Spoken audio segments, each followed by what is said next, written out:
2025년 현재 서울 평균 공실률이 18%를 넘었고 지방 대도시는 30%, 일부 군 단위는 50%에 육박합니다. 밤 9시만 되면 불 꺼진 상가거리가 마치 망해가는 도시처럼 느껴집니다. 지방 아파트 단지는 더 심각합니다. 대구, 부산, 광주, 대전 등등. 2024년, 2025년 사이 지방 미분양 아파트가 6만 호를 훌쩍 넘었고 일부 단지는 분양가보다 수억씩 떨어진 급매물이 쌓여 있습니다. 역대급 마이너스 프리미엄이라는 말이 뉴스에 매일 나오고 있죠.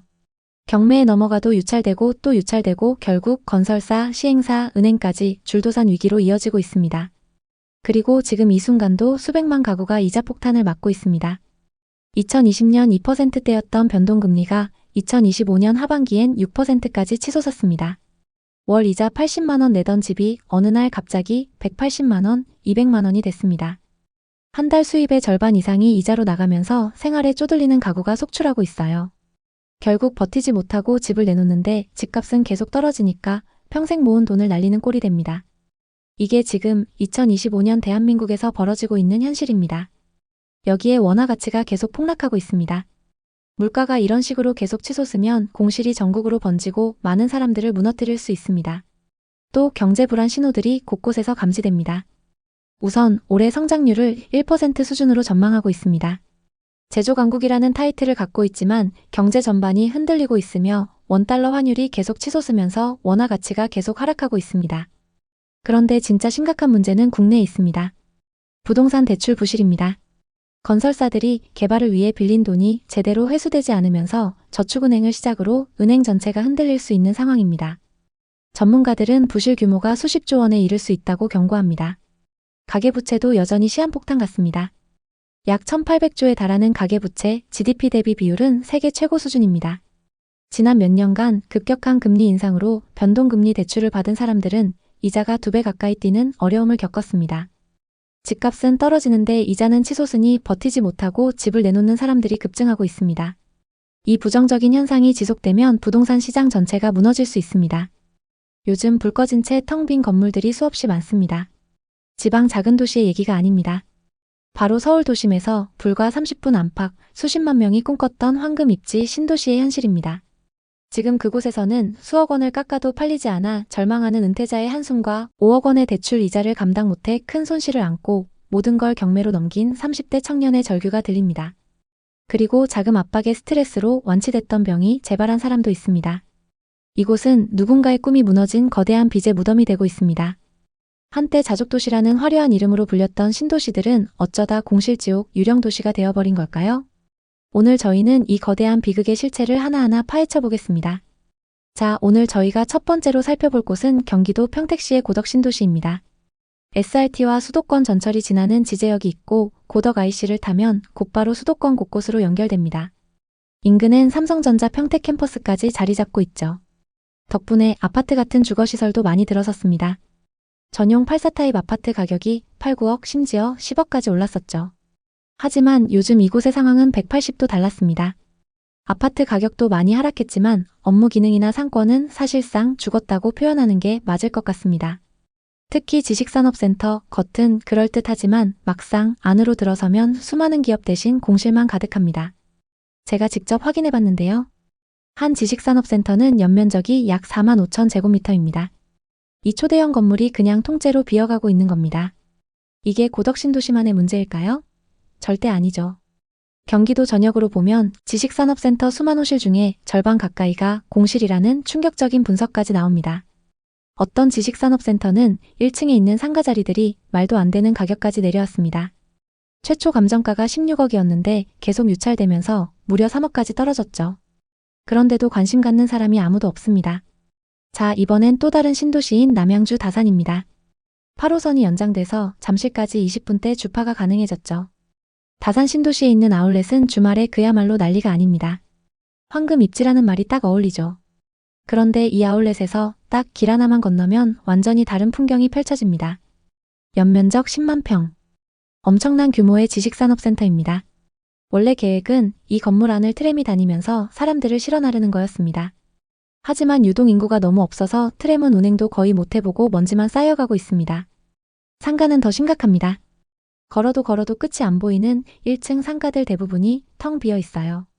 임대료 렌트 프리 이런 현수막을 붙여놔도 찾는 사람이 없습니다. 정말 소름이 돋는 건 이 수많은 공실 하나하나마다 전부 주인이 있다는 점입니다. 이런 현상 새로 생긴 신도시만의 문제가 아닙니다. 일기 신도시의 상징이었던 일산을 볼까요? 한때 권리금만 수천만 원에서 1억을 넘었던 라페스타 지금은 렌트 프리로 주면서 월세를 깎아줘도 사람이 안 들어옵니다. 고덕 신도시와 다산 신도시의 위기가 과도한 공급이 불러온 위기라면 일산의 몰락은 젊은 층 이탈과 수요 부족입니다. 서울과 가깝다는 입지 하나만으로는 도시가 살아남을 수 없다는 것을 보여주고 있습니다. 자, 그럼 이 위기의 지역들에 투자했던 사람들은 지금 어떻게 됐을까요? 평택 고덕 신도시부터 살펴보겠습니다. 고덕 신도시의 지식산업센터 한 호실 분양가가 약 4억 중반이었어요. 하지만 지금 시세는 3억 6천만 원대. 분양가에서 수천만 원 떨어진 마이너스 프리미엄이 붙었습니다. 팔리지 않으니 월세라도 놓으려 하지만 현실은 더 처참합니다. 보증금 500만 원에 월세 60만 원. 심지어 이런 매물조차 안 나가고 있습니다. 한번 계산을 해볼까요? 당시 투자자들이 4억대에 분양받기 위해 70%인 2억 8천만 원을 대출받았다고 해보겠습니다. 현재 금리로 월 이자만 최소 110만 원에서 130만 원입니다. 월세 60만 원을 받아도 매달 60만 원이 넘는 돈을 자기 돈으로 메꿔야 하는 상황입니다. 팔아도 수천만 원 손실, 가지고 있어도 수십만 원씩 빠져나가는 최악의 현실. 결국 버티지 못하고 무너지는 사람들이 속출하고 있습니다. 올해 40대 초반 한 가장의 이야기입니다. 그는 2020년 부동산 호황기 때 평택 고덕 신도시 지식산업센터 3개 호실을 한꺼번에 분양받았습니다. 당시엔 대출이 7, 80%까지 나왔으니까요. 약 8억 원을 대출받아 잔금을 치렀죠. 하지만 완공 이후 공실 폭탄이 터졌습니다. 임차인을 구하지 못하는 상황에서 그가 매달 감당해야 할 8억의 대출이자만 400만 원에 달했습니다. 그는 3년 넘게 이 엄청난 이자를 이 악물고 감당하며 버텼습니다. 하지만 2024년 초 신용대출을 갚지 못한 것을 시작으로 그는 결국 무너졌습니다. 3개 호실은 전부 경매로 넘어갔습니다. 그가 그동안 낸 이자와 경매로 싸게 팔리면서 발생한 원금 손실은 수억 원. 단순 계산으로만 총 손실이 4억이 넘습니다. 한순간의 잘못된 판단으로 수년의 세월과 돈, 그리고 희망까지 모두 잃게 된 겁니다. 이건 한 개인의 불운이 아닙니다. 전국에 있는 많은 지식산업센터와 상가의 수분양자들 모임에서는 자금 압박으로 극단적인 선택을 한 사람도 있고 스트레스가 너무 심해 완치됐던 병이 재발한 사례도 있다고 합니다. 이런 사연이 알려지자 사람들 반응은 딱 둘로 나뉩니다. 누가 억지로 사라고 한 것도 아닌데 욕심이 부른 결과다. 투자는 본인 책임이다. 라는 냉소적인 반응. 반대로 이건 분양회사의 잘못이다. 월세 수익으로 이자 내고도 남는다고 꼬드긴 분양사가 문제다. 정부가 책임지고 보상해줘야 한다. 이런 분노의 목소리도 나오고 있습니다. 이런 일이 왜 일어났을까요? 우선 분양받은 사람들은 안정적인 임대 수익을 기대했지만 현실은 공실이었습니다. 비용, 즉 대출이자와 관리비는 매달 100% 꼬박꼬박 빠져나갔죠. 수익은 없는데 비용은 계속 나가는 상황이 그들의 자금 흐름을 완벽하게 무너뜨렸고 결국 삶 전체가 무너진 것입니다. 그렇다면 이들은 대체 어떻게 이 위험한 상황에 처하게 된 걸까요? 이 모든 비극의 씨앗은 아이러니하게도 정부의 강력한 부동산 규제에서 시작됐습니다. 지난 상승장 부동산 열기가 과해지면서 정부가 부동산 대책을 통해 아파트 같은 주택 대출을 꽁꽁 묶어버렸습니다. 집값은 폭등하는데 규제가 시작되자 시중에 풀린 유동자금은 갈 곳을 잃었습니다. 바로 그때 아파트 대신 오피스텔, 빌라, 지식산업센터, 상가들이 구세주처럼 떠올랐습니다. 주택이 아니기에 사업자로 등록만 하면 분양가의 70%, 많게는 80%까지 대출이 나왔습니다. 게다가 세금까지 이득을 볼 수 있었습니다. 현금 몇 천만 원으로 수억짜리 사무실의 주인이 될 수 있었던 거죠. 그런데 여기서 치명적인 문제가 하나 있습니다. 지식산업센터는 이름 그대로 산업을 위한 공간입니다. 법적으로 실제 사업을 운영하는 사업자만 분양받을 수 있습니다. 평범한 직장인, 주부, 은퇴자들은 자격이 안 되는 거죠. 하지만 분양회사들이 이 문제를 알아서 잘 해결해줬습니다. 여기서 문제가 생겼던 거죠. 사업자 없으세요? 걱정 마세요. 저희가 다 만들어드립니다. 이들은 일반 개인 투자자들에게 서류만 받아 정보통신업 같은 사업자를 등록시켰습니다. 수십만 원의 비용만 내면 다른 명의로 사업자 등록을 대행해주기도 했습니다. 심지어 제조업이나 IT 업종이 아닌 임대사업자도 된다며 꼬드겼습니다. 그렇게 많은 사람들이 혹해서 계약을 하게 됐습니다. 분양회사는 분양가 80%까지 대출이 가능하다고 했지만 막상 은행에 가니 50%만 가능한 경우도 있었습니다. 또 월세를 받으면 이자 내고도 남는다고 했지만 현실은 공실인 경우가 허다했죠. 매달 나가는 이자 수백만 원을 감당하기 어려워 파산하는 경우도 있습니다. 물론 제대로 알아보지 않고 과도하게 대출을 받아 계약한 사람들에게도 문제가 있습니다. 하지만 과장 또는 허위 광고로 소비자들을 현혹시킨 분양회사가 있다면 마땅히 보상을 받아야겠죠. 또 과거의 정부 정책이 문제였다는 말도 있는데요. 부동산 폭등 시기에 주택 가격이 과도하게 상승하자 정부는 주택시장을 강하게 규제했습니다.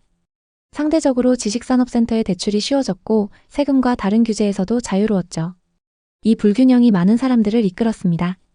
그리고 건설회사와 부동산 관계자들은 그 흐름에서 돈을 벌기 위해 움직였던 거죠. 그래서 실제 기업 수요가 있는지, 얼마나 많은 기업이 입주할 것인지 검증도 없이 지식산업센터를 무분별하게 짓기 시작했습니다. 그 결과 전국 지식산업센터의 무려 50%가 경기도에 집중되는 공급 폭탄이 발생했습니다.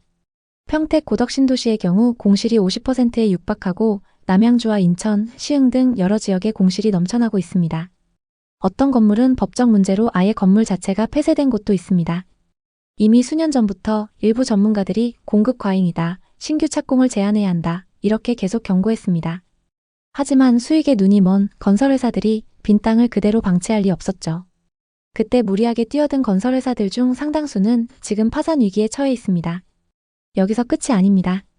지금 수도권 곳곳에서는 지식산업센터뿐만 아니라 상가와 오피스텔까지 줄줄이 위기를 맞았습니다. 분양 당시에는 이런 말이 넘쳐났습니다. 신도시라 수요가 탄탄해 공실 걱정 없다. 월세 받으면서 이자 내고도 남는다. 요즘 상가는 수익률이 은행 이자보다 훨씬 높다. 부동산 투자는 현금 흐름이 좋은 상가가 제일 유리하다. 실제 상권과 임대 수요를 따져보지 않은 채 계약부터 한 사례가 수두룩했습니다. 하지만 막상 건물이 완공되고 나니 상황은 전혀 달랐습니다. 오피스텔은 예상보다 훨씬 적은 임차 수요로 공실이 길어졌습니다.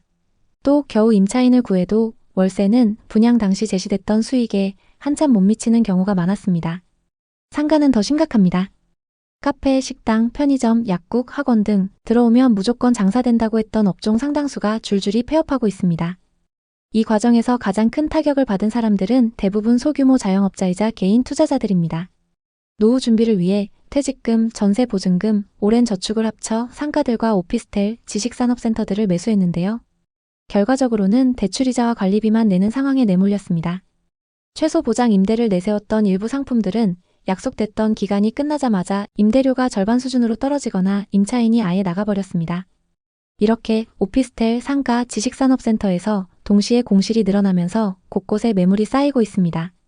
분양 광고와 상담사들의 말을 믿고 계약했던 사람들 중 대출을 과도하게 받은 사람들은 결국 버티지 못하고 무너지고 있습니다. 올해 37살 한 청년의 이야기입니다. 그는 2021년 부동산 호황기 때 송도의 신축 9분 상가를 분양받았습니다. 건물의 모퉁이 자리였고 횡단보도가 앞에 있어 편의점이 들어오면 성공할 거라 생각했습니다. 가격이 비쌌지만 당시엔 대출이 70%까지 나와서 계약할 수 있었습니다. 하지만 완공 이후 180도 다른 상황이 그를 기다리고 있었습니다. 임차인을 구하지 못하는 상황에서 그가 매달 감당해야 할 대출이자만 200만 원에 달했습니다. 그는 2년 넘게 이 엄청난 이자를 이악물고 버텼습니다. 월세를 낮추면 상가 가격이 떨어진다는 걸 듣고 계속 공실로 뒀는데요. 2년이 지나 더 이상 버티기 힘들었던 그는 결국 월세를 낮춰서라도 계약할 수밖에 없었습니다. 게다가 2개월 렌트프리까지 주면서 계약했죠. 그가 2년간 낸 이자와 관리비만 수천만 원이었어요. 또 이제 월세를 낮췄기 때문에 분양받았던 가격에도 팔기 어려워졌습니다. 한순간의 잘못된 판단으로 시간과 돈 모두 잃게 된 겁니다. 이런 일이 지금 서울 수도권, 지방 가리지 않고 전국적으로 발생하고 있습니다. 물론 그 중에는 자기 자본과 대출을 적절히 활용해서 현금 흐름을 만들어낸 사람들도 있습니다. 이렇게 피해를 본 사람들은 대부분 무리하게 대출을 받은 사람들이죠. 그들은 단기간의 시세 차익을 목표로 상권과 수익률을 계산하지 않고 들어갔기 때문에 손해를 보고 있습니다. 오늘 이야기에 대해 여러분은 어떻게 생각하시나요? 한국 부동산에 대해 깊게 생각할 수 있는 시간이 됐으면 좋겠네요. 오늘 영상이 도움이 되셨다면 구독과 좋아요 부탁드립니다. 오늘도 끝까지 시청해주셔서 감사합니다.